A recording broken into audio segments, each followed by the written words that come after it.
Herodes Antipas lahir sekitar tahun 20 sebelum Masehi sebagai salah satu putra dari Raja Herodes Agung, penguasa Yudea yang terkenal karena kekejamannya. Ibunya bernama Maltace, seorang perempuan asal Samaria. Meski lahir dalam keluarga kerajaan, hidup Herodes Antipas tak pernah benar-benar tenang, terbayang-bayang oleh ambisi dan intrik politik yang mengelilingi dinasti Herodes. Saat ayahnya, Herodes Agung, meninggal pada tahun 4 sebelum Masehi, Kekaisaran Romawi membagi wilayah kerajaan Herodes Agung di antara anak-anaknya. Herodes Antipas mendapatkan wilayah Galilea dan Perea, sementara saudara-saudaranya, Archelaus dan Filipus, mendapatkan wilayah lain. Meski hanya menjadi tetrark atau penguasa sebagian kecil kerajaan ayahnya, Antipas sangat ambisius dan sering berusaha memperluas pengaruhnya. Herodes Antipas terkenal karena membangun kota Tiberias di tepi Laut Galilea. Ia menamai kota ini untuk menghormati Kaisar Tiberius, berharap mendapat dukungan dari Romawi. Antipas memerintah Galilea dengan tangan besi dan mempertahankan kekuasaannya selama beberapa dekade, meskipun situasi politiknya sering kali rapuh. Namun, salah satu aspek kehidupan Antipas yang paling diingat adalah skandal keluarganya. Herodes Antipas menceraikan istrinya, putri Raja Nabatea, demi menikahi Herodias, istri saudaranya sendiri, Filipus. Pernikahan ini mengundang kecaman luas, terutama dari seorang nabi bernama Yohanes Pembaptis. Yohanes secara terbuka mengutuk pernikahan tersebut sebagai sesuatu yang melanggar hukum. Hal ini membuat Antipas marah dan ia akhirnya memenjarakan Yohanes. Herodias, yang penuh kebencian terhadap kritik Yohanes, mengatur rencana untuk mengakhiri hidup sang nabi. Saat pesta ulang tahun Herodes Antipas, putri Herodias, Salome, menari di hadapannya. Terkesan dengan tariannya, Antipas berjanji akan memberikan apapun yang diminta Salome. Atas desakan ibunya, Salome meminta kepala Yohanes Pembaptis. Antipas, meski merasa enggan, terpaksa memenuhi janji tersebut dan Yohanes pun dieksekusi. Meski sempat mempertahankan kekuasaannya selama bertahun-tahun, Herodes Antipas akhirnya jatuh dari posisi kekuasaannya. Pada tahun 39 Masehi, ia terlibat dalam konflik dengan Kaisar Caligula karena kecemburuan terhadap sepupunya, Herodes Agrippa I. Agrippa berhasil membujuk Kaisar untuk mengasingkan Antipas ke Gaul, sekarang Prancis, tempat ia menghabiskan sisa hidupnya dalam pengasingan. Herodes Antipas meninggal dalam kesepian, tanpa kekuasaan yang pernah ia banggakan. Warisannya bukanlah sebagai raja besar, melainkan sebagai penguasa kecil yang terperangkap dalam intrik politik dan skandal pribadi. Kisah hidupnya adalah bukti bahwa ambisi tanpa batas seringkali membawa kehancuran. Herodes Antipas adalah salah satu tokoh penting dalam sejarah Yahudi dan Romawi pada abad pertama Masehi. Dia adalah putra Herodes Agung dan memerintah sebagai tetrark di Galilea dan Perea, sekarang wilayah Yordania dan Israel, dari tahun 4 sebelum Masehi hingga 39 Masehi. Berikut adalah beberapa tokoh dan peristiwa penting yang berkaitan dengan Herodes Antipas. Pertama, Yesus Kristus. Dalam tradisi Islam, Yesus yang dikenal sebagai Nabi Isa memiliki kisah yang sangat berbeda dari narasi yang ditemukan dalam Injil mengenai interaksinya dengan Herodes Antipas. Dalam Islam, Isa diakui sebagai nabi yang mulia, utusan Allah Subhanahu wa Ta'ala yang diberikan mukjizat untuk membawa petunjuk kepada Bani Israel. Namun, tidak ada catatan langsung dalam Al-Quran atau hadits tentang interaksi Isa dengan Herodes Antipas secara spesifik. Meski begitu, narasi tentang upaya kaum Yahudi dan penguasa Romawi untuk menangkap dan menghukum Isa memiliki unsur penting dalam sejarah. Pada masa Isa, Bani Israel terbagi menjadi beberapa kelompok yang berbeda. Sebagian dari mereka menerima Isa sebagai nabi, tetapi banyak yang menolak ajarannya, termasuk para pemuka agama Yahudi dan penguasa yang bekerja sama dengan Romawi, seperti Herodes Antipas. Herodes Antipas adalah penguasa Galilea, yang juga terlibat dalam berbagai intrik politik dan kolaborasi dengan Kekaisaran Romawi, sama seperti ayahnya, Herodes Agung. Dikisahkan bahwa ketika Isa mulai menyampaikan ajaran tauhid, keesaan Allah Subhanahu wa Ta'ala, dan menyeru kepada kebenaran, sebagian besar kaum Bani Israel menolaknya. Mereka merasa terancam oleh pengaruh dan ajaran Isa yang dianggap mengganggu status quo mereka. Para pemuka agama Yahudi pun mulai merencanakan sesuatu yang jahat. Mereka mendekati Herodes Antipas dan penguasa Romawi lainnya untuk menangkap dan menghukum Isa. Namun, Isa tidak pernah gentar. Dalam narasi Islam, Isa selalu mengandalkan Allah Subhanahu wa Ta'ala dalam setiap langkahnya. Suatu hari, para pengikut Isa datang dan memperingatkan tentang niat jahat para pemimpin Yahudi dan Herodes. Mereka berkata, "Wahai Nabi Allah Subhanahu wa Ta'ala, kaum kami bersekongkol untuk menangkapmu. Mereka hendak menyerahkanmu kepada penguasa Romawi."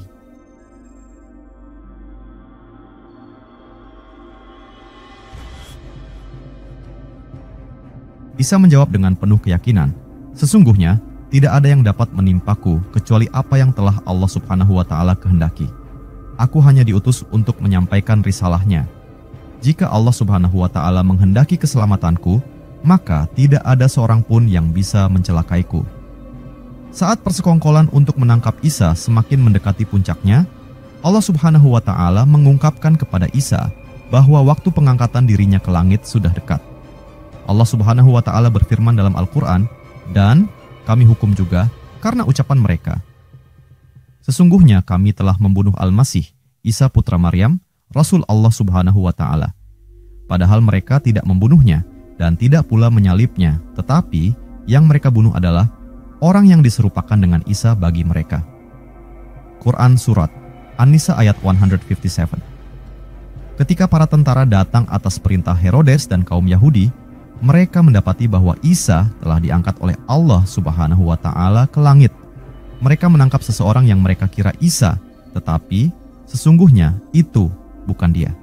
Dalam narasi Islam, Isa diselamatkan dari upaya jahat mereka dan diangkat oleh Allah Subhanahu wa Ta'ala, sedangkan orang yang mereka tangkap diserupakan dengan Isa, sehingga mereka berpikir telah berhasil menangkap dan menyalibnya. Percakapan yang terjadi antara Herodes dan para pemimpin Yahudi diakhiri dengan kebingungan mereka. Herodes yang pada awalnya merasa telah menang, bertanya kepada para pemimpin Yahudi, "Apakah ini benar-benar dia, orang yang kalian benci dan takutkan?" Salah satu dari mereka menjawab, "Kami yakin ini adalah dia." Namun meski mereka berpikir telah mengakhiri misi Isa, Allah Subhanahu wa Ta'ala telah menyelamatkan hambanya. Dalam keyakinan Islam, Isa tidak wafat di kayu salib, melainkan diangkat ke langit dan akan kembali di akhir zaman untuk menegakkan keadilan dan kebenaran. Ini adalah salah satu kisah Isa dalam perspektif Islam yang menunjukkan bahwa takdir seorang nabi tidak bisa ditentukan oleh manusia, tetapi oleh kehendak Allah Subhanahu wa Ta'ala semata. Kedua, Yohanes Pembaptis, Nabi Yahya yang dikenal sebagai John the Baptist dalam tradisi Kristen, adalah seorang nabi mulia dalam Islam. Dalam Al-Quran, Yahya diakui sebagai hamba Allah Subhanahu wa Ta'ala yang suci, setia, dan penuh hikmah sejak usia muda. Ia diutus untuk menyeru Bani Israel kembali kepada jalan Allah Subhanahu wa Ta'ala, mengingatkan mereka agar taat dan meninggalkan kezaliman. Di tengah misi sucinya, Yahya hidup di masa kekuasaan Herodes Antipas, penguasa Galilea, yang dikenal dengan perilakunya yang zalim dan penuh dengan intrik politik. Herodes Antipas, meski penguasa yang kuat, terperangkap dalam ambisi dan hawa nafsu. Suatu ketika, ia jatuh cinta kepada Herodias, istri saudaranya sendiri. Dengan penuh hawa nafsu, Herodes berencana menikahi Herodias meskipun ini melanggar hukum dan norma di kalangan Bani Israel. Rencana pernikahan ini menimbulkan kegemparan di kalangan masyarakat, terutama di antara para nabi dan orang-orang saleh. Yahya, yang teguh memegang ajaran kebenaran, berdiri di tengah masyarakat dan mengutuk tindakan ini secara terbuka. Dalam ceramahnya, Yahya memperingatkan, sesungguhnya pernikahan ini adalah suatu yang haram di mata Allah Subhanahu wa Ta'ala. Tidak boleh seorang lelaki menikahi istri saudaranya sendiri selama saudaranya masih hidup. Ini adalah bentuk pelanggaran yang besar. Kata-kata Yahya sampai kepada telinga Herodes Antipas dan Herodias. Herodias, wanita yang penuh ambisi dan kebencian terhadap Yahya karena ucapannya yang menghalangi keinginannya, merasa terhina. Dengan kemarahan yang membara, ia mempengaruhi Herodes untuk membungkam Yahya. Herodias mendekati Herodes pada suatu malam. Dalam percakapan rahasia di istana, Herodias berkata dengan licik, "Apakah kau akan membiarkan seorang nabi rendahan menghina kita, suamiku? Dia harus dihentikan. Jika tidak, rakyat akan terus berbicara dan merendahkan kehormatan kita." Herodes, meski mengetahui kebenaran dalam perkataan Yahya, terperangkap dalam nafsu dan keinginannya untuk menyenangkan Herodias. Namun, ia juga merasa takut akan reaksi rakyat yang menganggap Yahya sebagai nabi besar.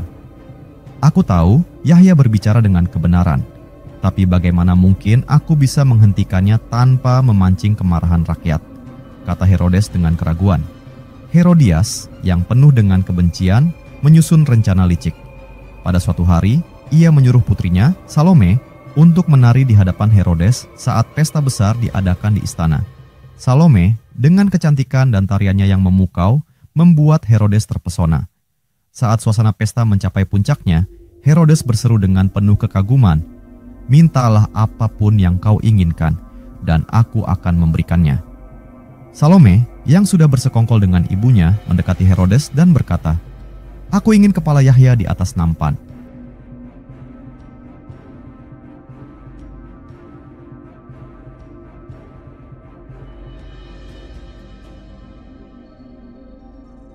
Herodes terkejut dan tersentak dengan permintaan ini.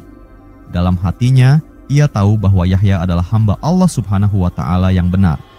Tapi karena janji yang telah diucapkan di hadapan semua tamu, Herodes tidak bisa menarik ucapannya kembali. Dengan rasa bersalah yang mendalam, ia akhirnya menyetujui permintaan tersebut. Yahya, yang berada di dalam penjara pada saat itu, tetap tenang dan tawakal kepada Allah Subhanahu wa Ta'ala. Saat para algojo datang untuk menjemputnya, ia tidak menunjukkan ketakutan sedikit pun. Yahya tahu bahwa hidup dan matinya adalah atas kehendak Allah Subhanahu wa Ta'ala, dan ia telah menjalankan misinya sebagai nabi dengan sepenuh hati. Dalam percakapan terakhirnya dengan algojo, Yahya berkata, "Katakan kepada Herodes bahwa aku tidak takut kepada kematian, karena aku tahu Allah Subhanahu wa Ta'ala bersama orang-orang yang benar. Sesungguhnya hidup ini hanyalah sementara, dan kebenaran akan selalu menang, meski harus dibayar dengan nyawa." Algojo itu, meski tergetar dengan keberanian Yahya, melaksanakan perintahnya. Kepala Yahya dipersembahkan kepada Salome dan Herodias sesuai dengan permintaan mereka yang penuh dengan nafsu dan kebencian. Namun, meski Yahya dibunuh, ajarannya dan keberanian moralnya tetap hidup dalam hati orang-orang yang beriman.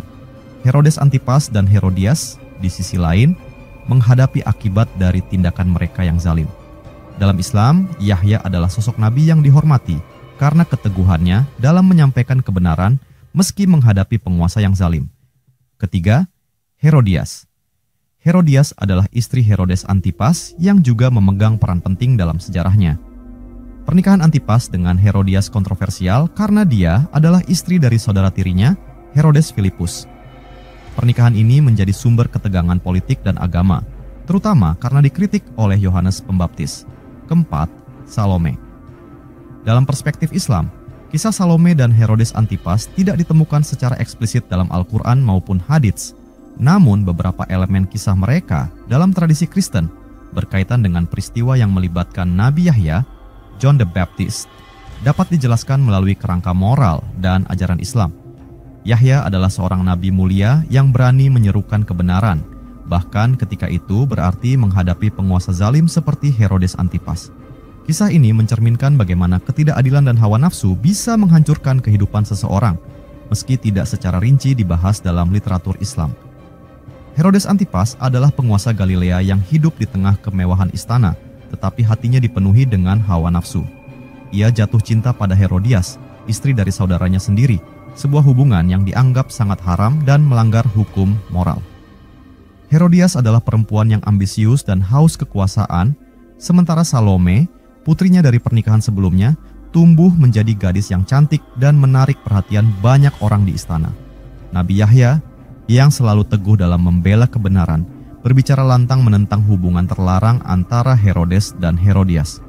Dengan penuh keberanian, Yahya mengingatkan masyarakat akan pentingnya menjaga hukum Allah Subhanahu wa Ta'ala dan tidak tunduk pada nafsu yang melanggar batas. Yahya berkata di hadapan para pengikutnya, "Sesungguhnya pernikahan ini adalah sesuatu yang diharamkan oleh Allah Subhanahu wa Ta'ala.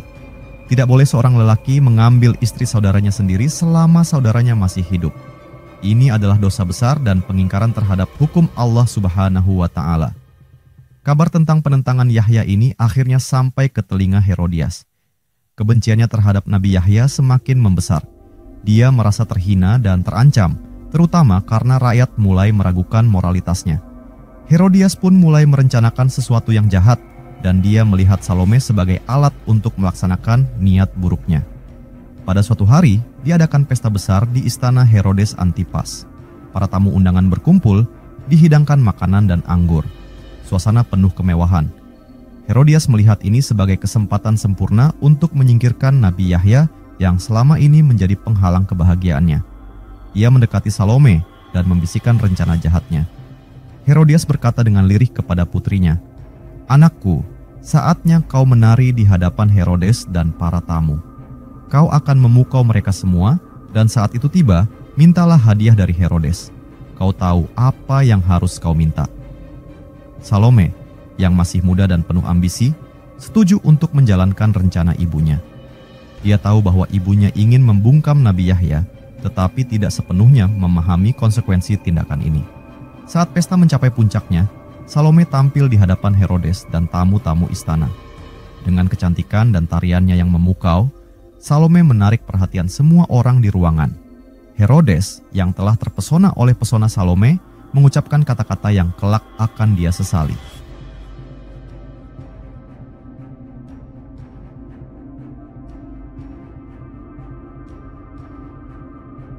Herodes berseru, "Mintalah apapun yang kau inginkan, Salome, dan aku akan memberikannya, bahkan separuh dari kerajaanku jika kau menghendakinya."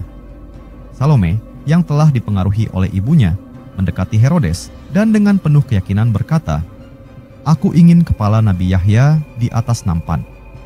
Herodes terkejut dan hatinya bergetar mendengar permintaan itu. Meskipun dia adalah penguasa yang keras, Herodes tahu bahwa Yahya adalah seorang nabi yang dihormati oleh rakyat, dan membunuhnya akan menimbulkan murka dari Allah Subhanahu wa Ta'ala. Namun, karena telah berjanji di hadapan tamu-tamunya dan tidak ingin kehilangan muka, dia merasa terjebak oleh ucapannya sendiri. Dengan hati yang berat, Herodes berkata, "Apakah kau benar-benar menginginkan itu, Salome? Kepala seorang nabi, orang yang suci?" Salome mengangguk tanpa ragu. Herodes memandang sekeliling ruangan, merasa malu dan takut pada konsekuensi tindakannya, tetapi akhirnya memerintahkan prajuritnya untuk membawa kepala Yahya. Di dalam penjara, Nabi Yahya tetap tenang meski tahu bahwa ajalnya sudah dekat. Dia adalah seorang nabi yang menyerahkan dirinya sepenuhnya kepada Allah Subhanahu wa Ta'ala. Ketika para prajurit datang untuk melaksanakan perintah Herodes, Yahya tidak merasa takut atau gelisah. Yahya berkata kepada mereka, "Sesungguhnya aku telah menyeru kepada kebenaran, dan kebenaran itu tidak akan pernah mati. Jika ini adalah kehendak Allah Subhanahu wa Ta'ala, aku menerimanya dengan lapang dada. Ketahuilah, kematian hanyalah awal dari kehidupan yang lebih kekal." Dengan penuh ketenangan, Yahya menyerahkan dirinya. Kepala Yahya pun akhirnya dipersembahkan di atas nampan dan dibawa kepada Salome, lalu diberikan kepada Herodias. Meskipun Herodias berhasil menyingkirkan Nabi Yahya, kemenangan ini terasa hampa. Rakyat mulai kehilangan kepercayaan kepada Herodes dan Herodias. Herodes sendiri dihantui oleh rasa bersalah yang mendalam, sementara Salome, meski menjadi alat dalam permainan kekuasaan ibunya, tidak pernah menemukan kebahagiaan sejati. Dalam ajaran Islam, tindakan zalim seperti ini tidak akan pernah dibiarkan tanpa balasan. Mereka yang bertindak dengan kezaliman dan mengabaikan peringatan para nabi akan menghadapi hukuman yang setimpal, baik di dunia maupun di akhirat. Kisah ini, meskipun tidak diceritakan secara rinci dalam Al-Quran, memberikan pelajaran besar tentang pentingnya kebenaran, keberanian moral, dan bahaya hawa nafsu yang tidak terkendali. Kelima, pengasingan Herodes Antipas. Herodes Antipas, seorang penguasa yang pernah memerintah Galilea dan Perea dengan tangan besi, akhirnya menemui nasib yang berbalik tajam dari kejayaannya. Setelah bertahun-tahun bermain politik dengan licik dan hidup dalam kemewahan, Herodes menghadapi pengasingan yang memalukan, dihantui oleh dosa-dosa masa lalunya dan ketidakmampuannya menjaga kekuasaan yang dulu ia pegang begitu erat. Herodes Antipas adalah seorang pemimpin ambisius yang terkenal karena keterlibatannya dalam politik Romawi dan tindakan-tindakannya yang tidak bermoral. Ia terkenal membangun kota Tiberias di tepi Danau Galilea dan mempertahankan kekuasaan dengan dukungan Romawi. Namun, ambisi Herodes untuk lebih besar dari itu. Ia ingin menjadi raja, seperti ayahnya, Herodes Agung. Di balik cita-citanya itu, ia seringkali terperangkap dalam intrik dan permainan kekuasaan yang pada akhirnya justru mengantarkan dirinya pada kehancuran. Puncak kejatuhan Herodes dimulai ketika ia terlibat perselisihan dengan Herodes Agrippa I, sepupunya sendiri. Agrippa, yang memiliki hubungan baik dengan Kaisar Caligula, berhasil meraih dukungan Kekaisaran Romawi dengan menjanjikan kesetiaan. Sementara itu, Herodes Antipas yang merasa terancam oleh naiknya pengaruh Agrippa justru terlibat dalam manuver yang salah. Ia mencoba melaporkan Agrippa kepada Romawi, berharap bisa menjatuhkan sepupunya dan merebut lebih banyak wilayah. Pada suatu hari, di istana Herodes di Galilea, ia berbicara dengan Herodias, istrinya, yang selalu haus akan kekuasaan. Herodias, yang dikenal karena pernikahannya yang kontroversial dengan Herodes setelah menceraikan suaminya yang lain, mendesak Herodes untuk bertindak cepat melawan Agrippa. Herodias berkata dengan nada keras, "Suamiku, kau tidak boleh diam saja. Agrippa terus mendapatkan kekuasaan, dan jika kita tidak bertindak, dia akan mengambil alih semuanya. Kau harus pergi ke Roma dan berbicara dengan Kaisar. Pastikan kau memenangkan dukungan Caligula, atau kita akan kehilangan segalanya." Herodes, meskipun penuh keraguan, mengikuti nasihat Herodias. Ia mengumpulkan kekuatan politiknya dan berangkat menuju Roma, berharap untuk memenangkan hati Kaisar Caligula. Namun, langkah ini terbukti menjadi kesalahan fatal. Ketika Herodes tiba di Roma, ia mendapati bahwa sepupunya, Herodes Agrippa, telah lebih dulu menguasai hati Kaisar Caligula. Agrippa, yang lebih cerdik dan berpengaruh, menggunakan segala cara untuk menyingkirkan Herodes.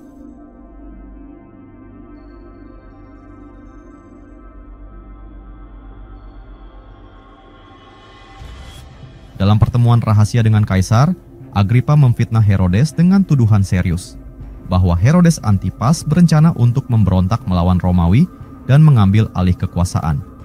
Caligula, yang selalu curiga terhadap setiap ancaman terhadap kekaisarannya, mendengarkan dengan penuh perhatian.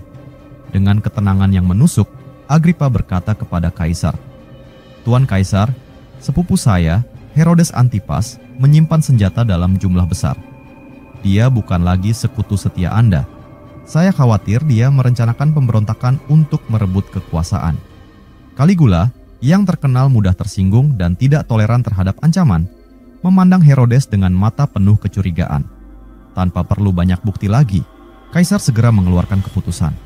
Herodes Antipas tidak hanya gagal mendapatkan dukungan, tetapi ia juga dianggap sebagai pengkhianat. Kaisar Caligula memutuskan, "Herodes Antipas, karena pengkhianatanmu dan keinginanmu untuk merebut kekuasaan, aku mencabut hak-hakmu sebagai penguasa. Kau tidak layak memimpin, dan untuk itu kau akan diasingkan. Kau tidak akan pernah kembali ke Galilea." Herodes terperanjat dengan keputusan itu. Dalam hatinya, ia menyalahkan Agrippa atas penghancuran karirnya. Namun, tidak ada lagi yang bisa dia lakukan. Herodes, yang pernah merasa kuat dan tak tergoyahkan, sekarang hanyalah seorang penguasa yang dijatuhkan dan dikhianati oleh sepupunya sendiri. Herodes Antipas diasingkan ke Gaul, sebuah daerah yang jauh dari kemewahan istananya di Galilea.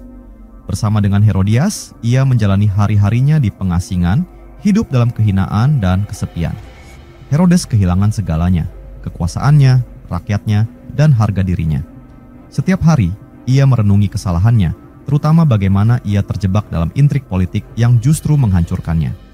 Dalam percakapan penuh penyesalan dengan Herodias, Herodes seringkali mengungkapkan rasa bersalahnya. "Mengapa aku mendengarkanmu?" tanya Herodes dengan nada putus asa suatu malam di pengasingan. "Semua ini adalah kesalahan. Kita tidak seharusnya mencoba melawan Agrippa. Sekarang, kita hidup dalam kehinaan." Herodias, yang dulu penuh ambisi, sekarang juga terjebak dalam penyesalan yang mendalam. Namun, dia tidak pernah mengakui kesalahannya. Dengan penuh kepahitan, ia menjawab, "Aku hanya ingin yang terbaik untuk kita. Kita terjebak oleh kejahatan orang lain, bukan kesalahan kita sendiri." Tetapi di lubuk hatinya, Herodias tahu bahwa keputusan-keputusan mereka yang diambil karena nafsu dan ambisi telah menghancurkan hidup mereka berdua. Herodes Antipas menghabiskan sisa hidupnya dalam pengasingan, jauh dari kekuasaan dan kemewahan yang dulu ia nikmati. Keenam, wafatnya Herodes Antipas. Dalam perspektif Islam, kisah Herodes Antipas tidak disebutkan secara langsung dalam Al-Quran atau hadits. Namun, berdasarkan narasi sejarah yang berkaitan dengan peristiwa-peristiwa penting dalam kehidupan Nabi Yahya, John the Baptist, dan Nabi Isa, Yesus, serta ajaran moral Islam tentang keadilan, kehidupan Herodes Antipas bisa dilihat sebagai cerminan dari seorang pemimpin yang terjebak dalam keserakahan dan dosa, yang akhirnya menemui akhir hidupnya dengan penuh kehinaan. Herodes Antipas lahir dalam kemewahan dan kekuasaan sebagai putra Herodes Agung. Ia dibesarkan dengan keyakinan bahwa kekuatan dan intrik politik adalah cara untuk mempertahankan tahta.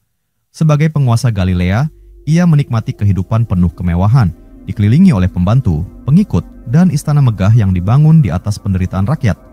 Namun, di balik gemerlap hidupnya, Herodes hidup dengan keputusan-keputusan yang dipenuhi oleh keserakahan dan pelanggaran moral.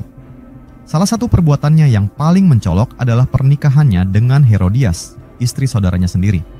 Peristiwa ini menjadi puncak dari ketidakadilan yang dilakukan Herodes, yang kemudian membawa kehancuran pada hidupnya. Di tengah kemewahan dan kekuasaannya, Herodes Antipas dihadapkan dengan kebenaran yang disampaikan oleh Nabi Yahya. Yahya, seorang nabi yang dikenal karena keberaniannya menentang ketidakadilan, secara terbuka mengutuk pernikahan Herodes dengan Herodias.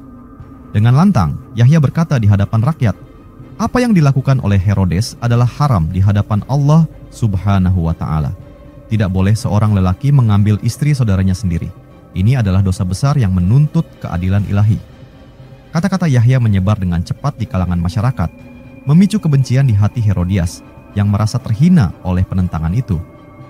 Herodias dengan penuh kebencian mendesak Herodes untuk membungkam Nabi Yahya agar suaranya tidak lagi mengganggu ambisi mereka. Suamiku, kata Herodias dengan nada tajam, Nabi ini telah menghina kita di depan rakyat. Jika kau tidak bertindak sekarang, ia akan meruntuhkan kekuasaanmu. Tangkap dia, penjarakan dia, dan buatlah dia diam untuk selamanya.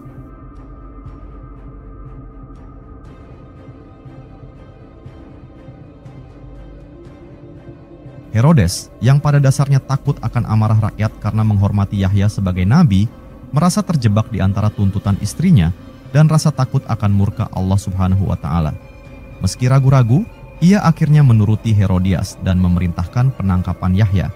Namun, penjara tidak cukup bagi Herodias. Ia merencanakan akhir yang lebih tragis untuk Yahya, yang kemudian memuncak pada pembunuhan nabi yang tak bersalah itu atas perintah Herodes, dipengaruhi oleh Tari memikat Salome, putri Herodias. Setelah eksekusi Nabi Yahya, rasa bersalah mulai menghantui Herodes. Meski ia tetap mempertahankan kekuasaannya, ada ketakutan yang tumbuh di dalam hatinya. Ia seringkali memikirkan nasib yang menimpanya jika hukuman ilahi datang menagih kezaliman yang ia lakukan. Dalam percakapan dengan Herodias, Herodes mengungkapkan kegelisahannya. Aku merasa kematian Yahya adalah awal dari kehancuran kita. Sejak hari itu, aku tidak bisa tidur dengan tenang. Bagaimana jika yang dikatakan olehnya benar? Bagaimana jika Allah Subhanahu wa Ta'ala benar-benar menghukumku? Herodias, yang masih terjebak dalam ambisi kekuasaannya, menjawab dengan dingin, kau seorang raja, Herodes. Jangan biarkan ketakutan dan kata-kata dari seorang nabi meruntuhkan kekuasaanmu. Kita adalah penguasa, dan kita yang menentukan nasib kita. Namun, dalam hati Herodes, perasaan bersalah semakin menghantuinya. Beberapa tahun kemudian, ketika Herodes Antipas semakin terlibat dalam intrik politik yang lebih besar, ia mencoba bersaing dengan Herodes Agrippa, sepupunya, untuk mendapatkan lebih banyak kekuasaan. Namun, kali ini, keberuntungan tidak berpihak kepadanya. Agrippa berhasil mempengaruhi Kaisar Caligula untuk menganggap Herodes sebagai pengkhianat yang merencanakan pemberontakan. Ketika perintah datang dari Roma, Herodes tidak lagi memiliki kekuatan untuk melawan. Ia dicopot dari jabatannya dan sebagai hukuman atas kejahatannya, diasingkan ke daerah terpencil di Gaul, sekarang Prancis. Herodes Antipas, yang pernah menikmati kemewahan istana, sekarang hidup dalam kehinaan dan kesepian, jauh dari segala yang pernah ia banggakan. Dalam perjalanan menuju pengasingan, Herodes sering merenung tentang hidupnya. Ia teringat akan kata-kata Nabi Yahya yang terus bergema di dalam hatinya.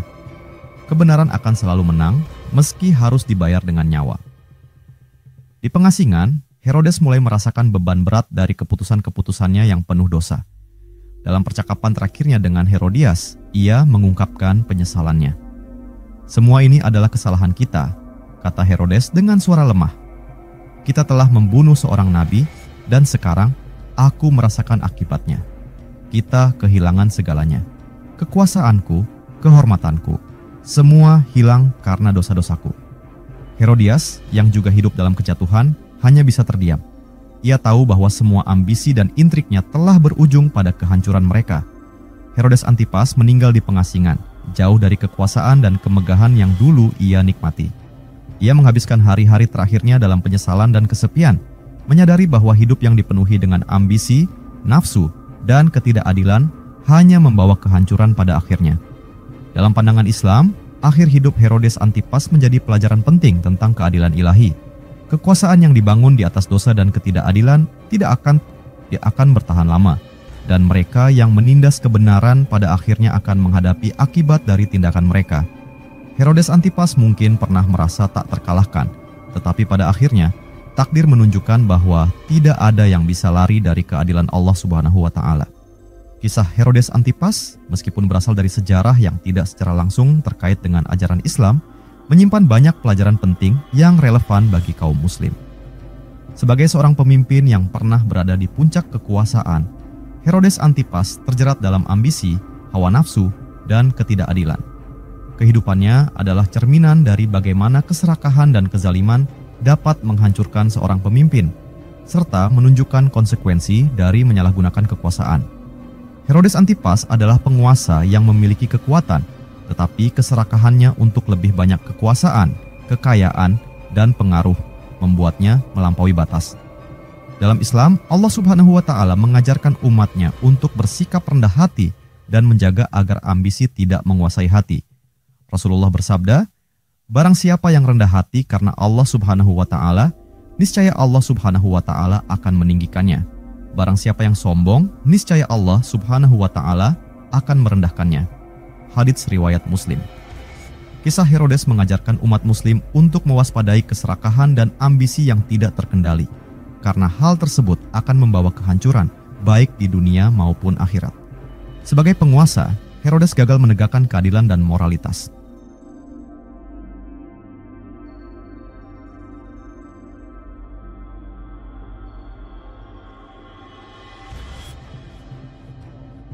Ia lebih memilih untuk mengikuti hawa nafsunya, bahkan dengan melanggar hukum agama dan moral masyarakat dengan menikahi Herodias, istri saudaranya sendiri. Nabi Yahya, seorang nabi yang suci, memperingatkan Herodes tentang dosa besar ini, tetapi Herodes justru memilih untuk membungkam kebenaran dan membunuh Yahya. Dalam Islam, keadilan adalah pilar utama dalam kehidupan, terutama bagi para pemimpin. Allah Subhanahu wa Ta'ala berfirman dalam Al-Quran, "Sesungguhnya Allah Subhanahu wa Ta'ala menyuruh kamu berlaku adil dan berbuat kebajikan." Quran Surat An-Nahl ayat 90. Dari kisah ini, umat muslim diingatkan bahwa keadilan harus ditegakkan di atas segalanya, dan pemimpin yang lalim akan menghadapi konsekuensi berat. Herodes Antipas berusaha melawan takdir dan mencoba menguasai segalanya melalui manipulasi politik dan kezaliman. Namun, takdir Allah Subhanahu wa Ta'ala tidak dapat dihindari. Pada akhirnya, Herodes kehilangan segalanya, kekuasaan, kehormatan, dan kehidupannya berakhir dalam pengasingan yang penuh penyesalan. Dalam Islam, kita diajarkan untuk tawakal dan memahami bahwa segala sesuatu yang terjadi adalah kehendak Allah Subhanahu wa Ta'ala. Manusia hanya bisa berusaha, tetapi hasil akhirnya adalah milik Allah Subhanahu wa Ta'ala. Rasulullah bersabda, "Sesungguhnya Allah Subhanahu wa Ta'ala tidak menzalimi seorang pun dari hambanya." Hadits riwayat Muslim. Kisah Herodes menjadi pengingat bahwa setiap perbuatan manusia akan berbalik kepada dirinya sendiri, dan takdir Allah Subhanahu wa Ta'ala akan selalu berlaku. Herodes adalah contoh buruk dari seorang pemimpin yang menggunakan kekuasaannya untuk kepentingan pribadi dan mengikuti dorongan nafsu. Islam menekankan pentingnya pemimpin yang adil dan bertanggung jawab. Nabi Muhammad adalah teladan kepemimpinan yang sempurna, menunjukkan bahwa pemimpin harus memerhatikan kepentingan rakyatnya dan mengutamakan keadilan. Dalam sebuah hadits, Rasulullah bersabda, "Setiap dari kalian adalah pemimpin, dan setiap pemimpin akan dimintai pertanggungjawaban atas yang dipimpinnya." Hadits riwayat Bukhari. Dari sini, kaum muslimin diajak untuk melihat kepemimpinan sebagai amanah, bukan sebagai alat untuk mencari keuntungan pribadi. Kisah Herodes Antipas adalah pelajaran berharga tentang bagaimana kekuasaan dan keserakahan bisa menghancurkan seseorang. Umat muslim dapat mengambil hikmah dari kisah ini dengan memahami bahaya dari mengikuti hawa nafsu, mengabaikan keadilan, dan berusaha melawan takdir Allah Subhanahu wa Ta'ala. Pada akhirnya, kehidupan yang berlandaskan pada keadilan, keimanan, dan tanggung jawab kepada Allah Subhanahu wa Ta'ala adalah jalan yang akan membawa kesuksesan sejati, baik di dunia maupun di akhirat. Kisah ini adalah peringatan bahwa setiap tindakan, terutama bagi para pemimpin, akan mendapatkan balasan dari Allah Subhanahu wa Ta'ala sesuai dengan amal perbuatannya. Tokoh-tokoh dan peristiwa ini membentuk bagian penting dari sejarah politik dan agama pada masa pemerintahan Romawi di wilayah Yudea.